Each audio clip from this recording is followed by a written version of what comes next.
요한복음 8장 1절에서 11절까지 말씀 보겠습니다. 요한복음 8장 1절에서 11절까지 한 절씩 교독하겠습니다. 1절 제가 먼저 읽겠습니다. 그리고 예수님께서는 올리브 산으로 가셨습니다. 이튿날 이른 아침에 예수님께서는 다시 성전뜰로 가셨습니다. 온 백성이 그분 주변에 모여들자 예수님께서는 자리를 잡고 앉으셔서 그들에게 가르치기 시작하셨습니다. 그때 서기관과 바리새인들이 가늠하다가 현장에서 잡힌 여인 한 명을 끌고 와서 모인 사람들 앞에 세우고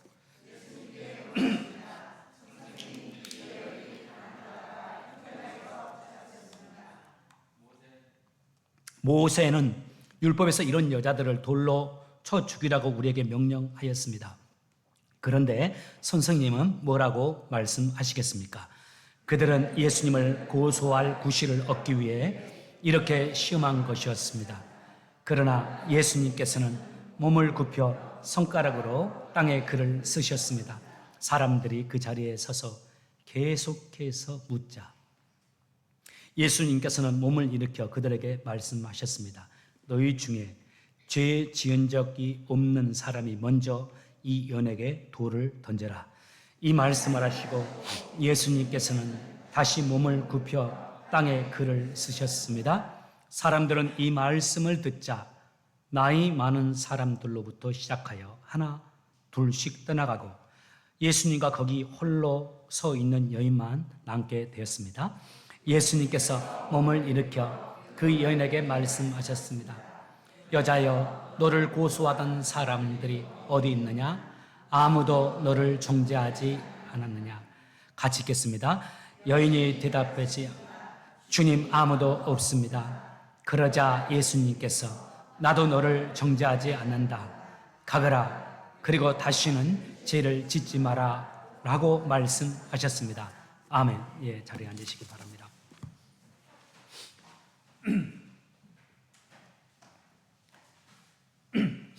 오늘 본문 말씀이 너무나 잘 알려진 말씀이에요. 아마 이곳에 계신 여러분은 이 본문 말씀 가지고 10번 이상 설교 말씀을 들은 분들이 있을 겁니다. 하다못해 이 불신자들도 이 성경 구절 인용하면서 말들을 많이 하고 비신앙적인 책에서도 이 구절들을 인용하기도 하죠. 오늘 이 본문 말씀 그런 면에서 한번 복습한다 생각하시면서 받았으면 좋겠어요. 그런데 다만 오늘은 주님의 입장에 되어서 이 말씀에 접근했으면 합니다. 특별히 우리가 죄에 빠졌을 때, 우리가 하나님 앞에 큰 죄를 지었을 때 주인 되신 하나님께서는 우리에 대하여서 어떤 마음을 가지고 계시는지 이 관점을 가지고 그 주님의 마음을 살피는 시간 되었으면 좋겠어요. 우리뿐만 아니라 우리 주변에 죄 지은 사람들, 심지어는 손가락질을 받는 사람들, 그들을 향해서도 주님이 어떤 마음을 가지고 계시는지 이 주님의 마음, 두 가지 마음을 함께 나누고자 합니다. 첫 번째입니다. 바로 용서입니다. 16세기 폴란드 천문학자, 신학자였던 코페르니쿠스가 죽으면서 유언을 남기면서 자신의 묘비에 이렇게 써달라고 했다는 거 들어본 적이 있을 겁니다. 주님, 저는 바울의 특권도 구하지 않습니다. 베드로의 큰 능력도 구하는 것이 아닙니다. 다만 주님께서 십자가에 못 박힐 때 주님 옆에 달렸던 그 악한 강도에게 베푸신 그 긍휼과 용서를 구할 뿐입니다. 우리들에게 가장 필요한 것이 용서이고 주님께서 우리에게 주시고자 하는 또 주시는 가장 귀한 선물이 바로 용서입니다. 오늘 본문에 예수님께서 성전에서 복음을 열심히 전하고 계셨어요. 그런데 그때 서기관과 바리새인들이 예수님을 공격하고자 현장에서 가늠받아 잡힌 한 여인을 끌고 예수님께 왔습니다. 그리고 묻습니다. 모세의 율법에 의하면 가늠한 여인 돌로 쳐 죽이라고 했지 않습니까? 그러면 주님은 어떻게 하시겠습니까? 이 여인을 돌로 쳐 죽여야 됩니까? 율법에 의하면 가늠한 여인은 돌로 이렇게 쳐 죽이라고 했어요. 가늠이라는 히브리 단어가 나아프라는 단어입니다. 이 단어가 다른 남자의 아내 혹은 다른 남자의 약혼자와 성적인 결합을 하는 경우를 말합니다. 본문의 헬라어 모이케이어 또한 히브리어 나아프와 아주 똑같은 의미를 가진 단어예요. 따라서 오늘 본문에 가늠한 여인이다라고 표현을 했다고 한다면 적어도 이 여인이 결혼한 여인이었거나 혹은 약혼자가 있는 여인이었을 것이 분명하죠. 함께 가늠한 남자가 누군지는 모르겠어요. 성경에 나오진 않으니까요. 그렇지만 가늠한 현장에서 붙잡혔다라고 표현할 정도라고 한다면 이 여인이 분명 가늠한 것은 분명한 것 같아요. 억울한 누명은 아닌 것 같아요. 이 질문을 받고서 예수님께서 잠시 침묵하셨습니다. 그리고 몸을 굽혀서 손가락으로 땅에다가 글씨를 쓰셨을 거예요. 한참 이 성경을 어렸을 때 읽다가 그런 궁금증도 들더라고. 예수님께서 땅에다가 쓰신 글이 무엇일까? 그런데 이 궁금증 저만 가진 것은 또 아니더라고요. 책들을 보니까 이런 글 썼다 저런 글 썼다. 가장 많은 분들이 또 공감하는 거 뭡니까? 주변에 그 여인을 돌로 치려고 사람들이 모이는데 그 사람들 죄, 자기들이 숨기고 있는 죄, 누구도 모르는 드러나지 않는 죄, 누구 이름 쓰고 예수님이 그 사람 죄 쓰고 그 다음에 지운 다음에 누구 이름 쓰고 그 사람 죄 쓰고 이렇게 썼다는 거예요. 그것 가지고 또 싸울 필요는 없습니다. 어떤 글을 쓰는지는 잘 몰라요. 성경에서 그건 중요하지 않으니까 예수님이 기록하지 않았어요. 중요한 것이 이겁니다.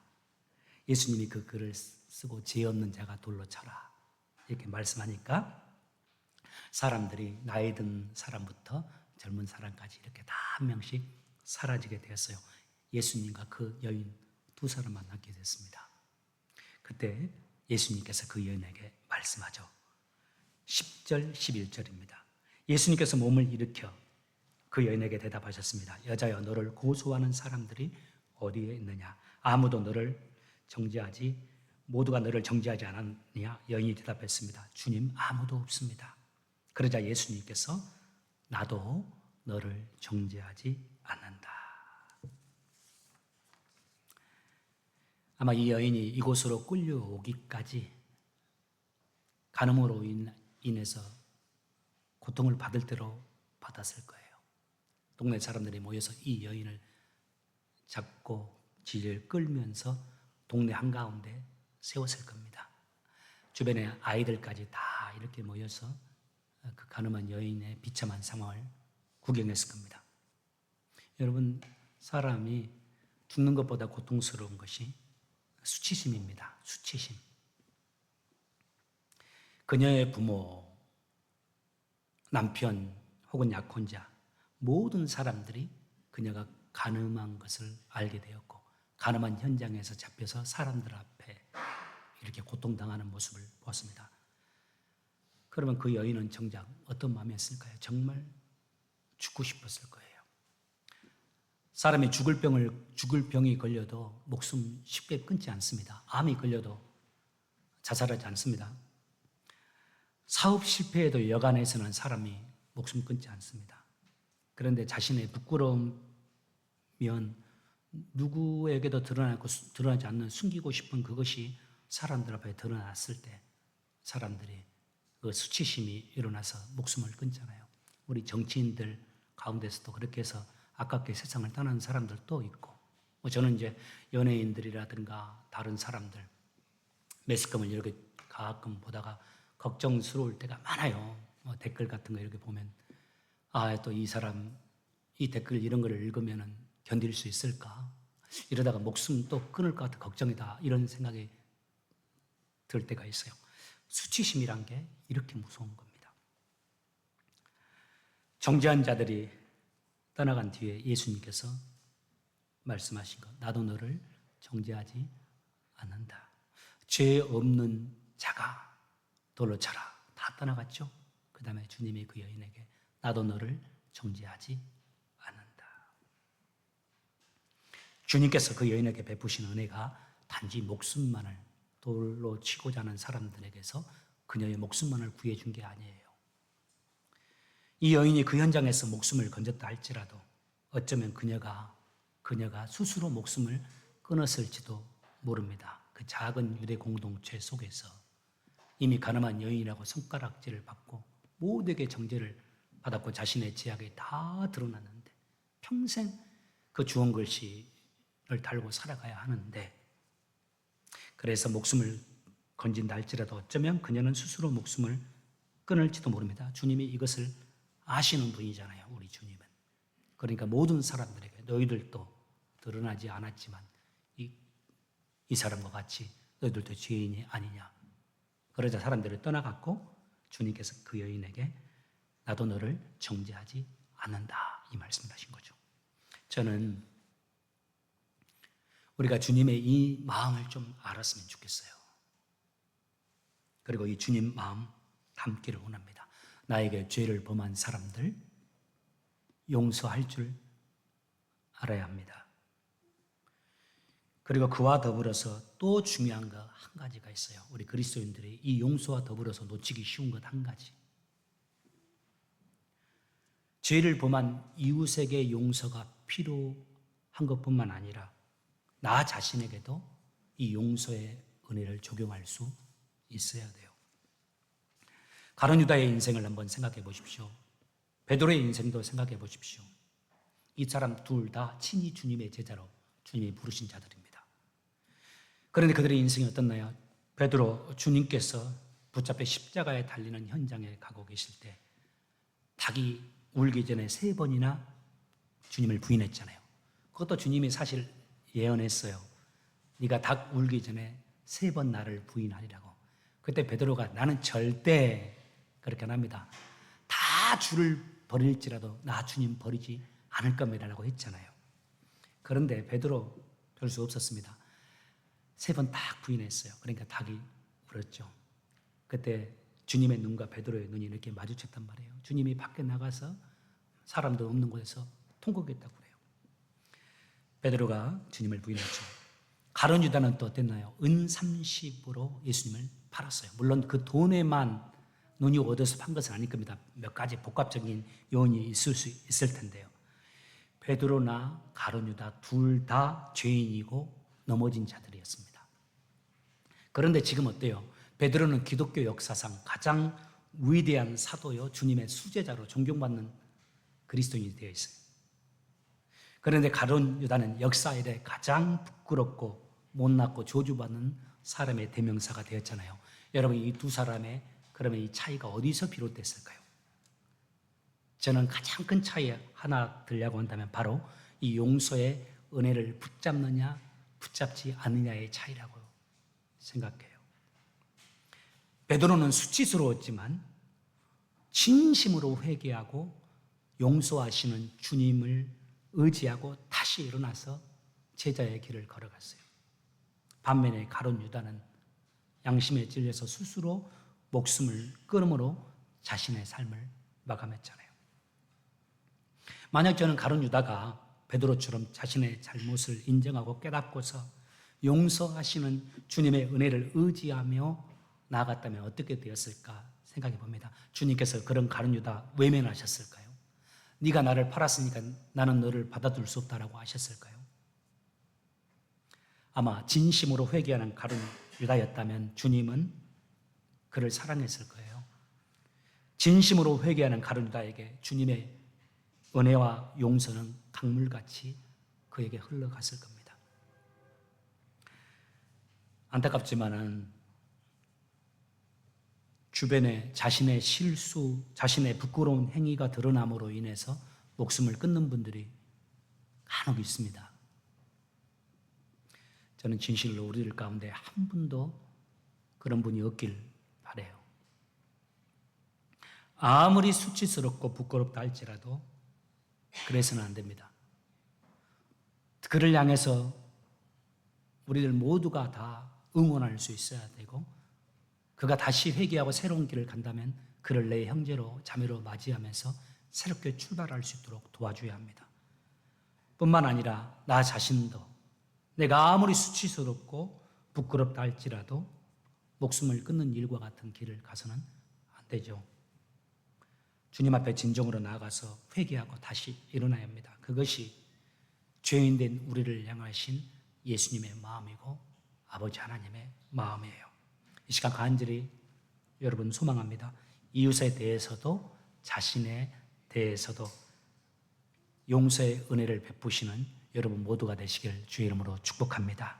주님의 마음을 알고 주님의 닮기를 원합니다. 이웃도 용서하고 자신도 용서할 수 있기를 바랍니다. 두 번째,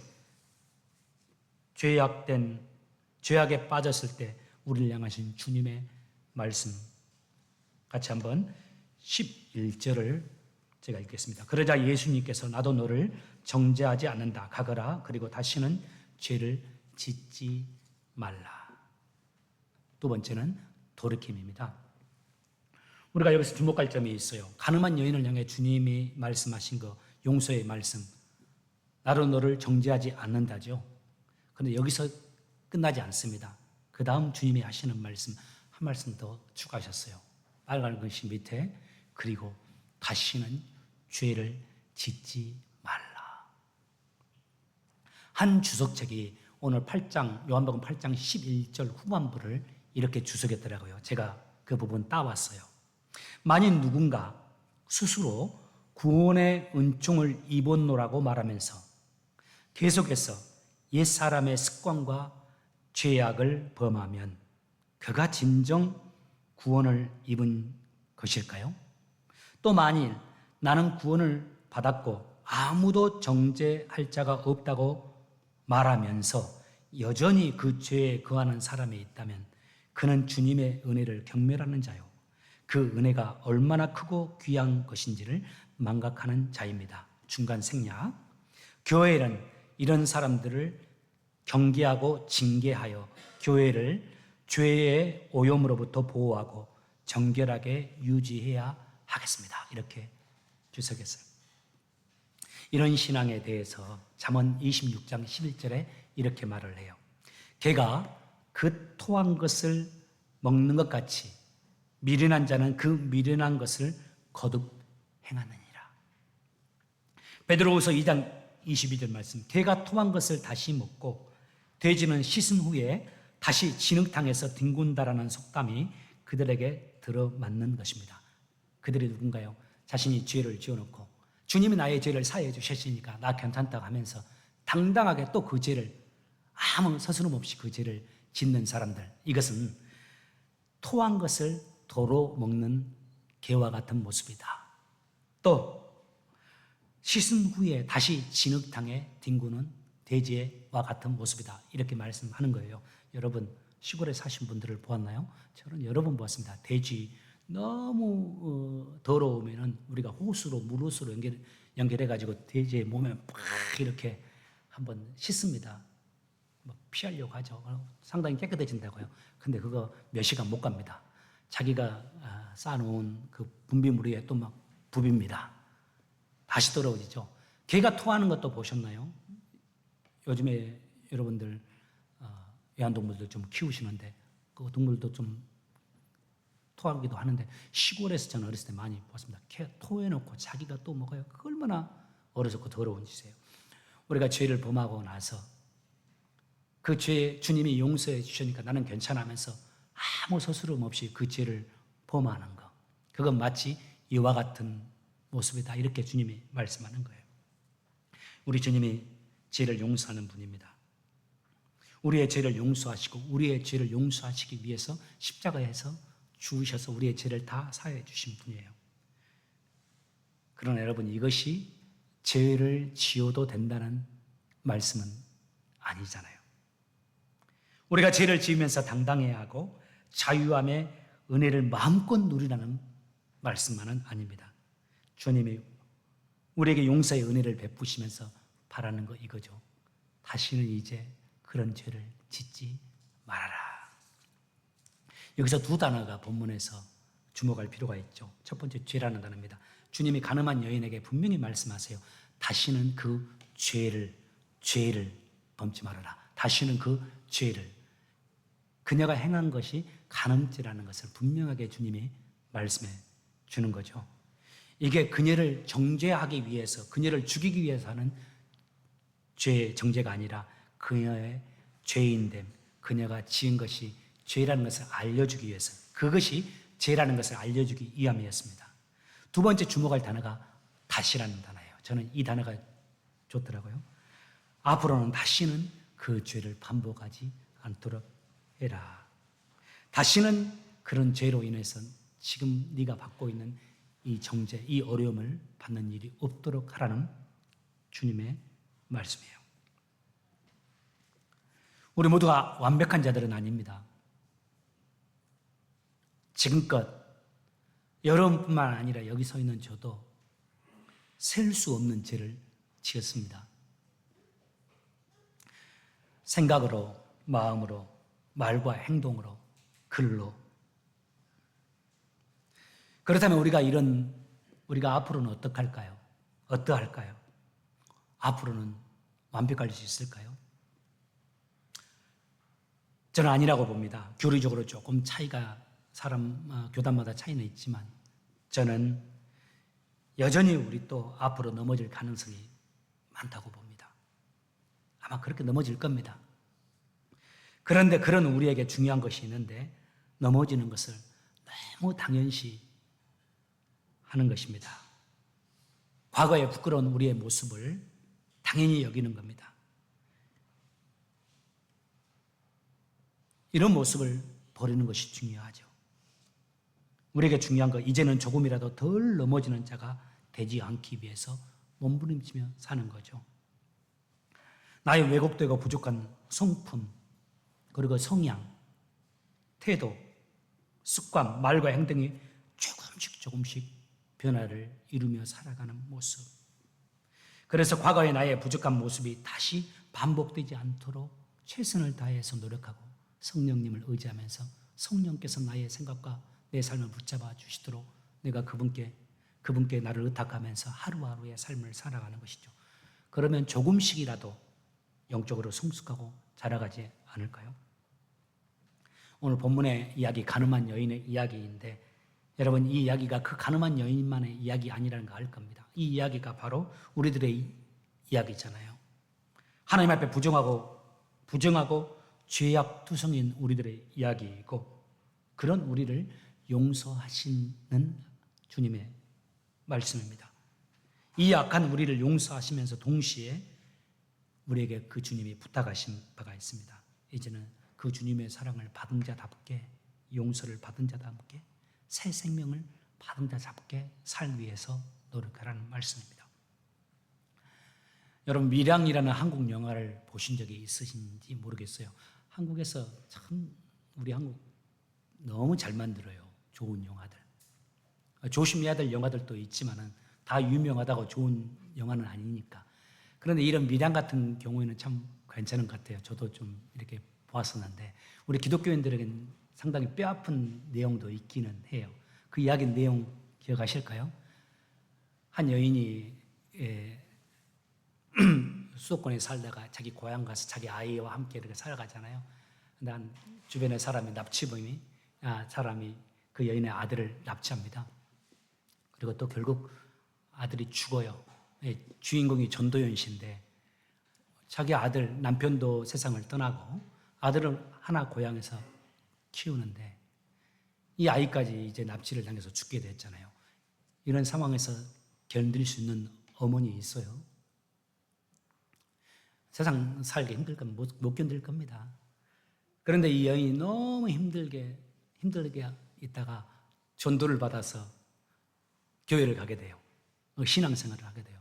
극적으로 이제 신앙생활에 몰두합니다.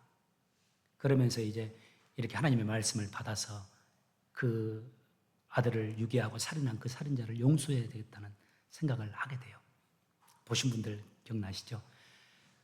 마음속으로 그냥 용서만 하는 것이 아니라 그 사람, 내 아이를 죽이고 나서 얼마나 힘들까, 그 사람이 얼마나 고통스러울까 해서 그 사람에게 가서 용서를 선포하겠다고 하면서 면회를 가겠다고 가요.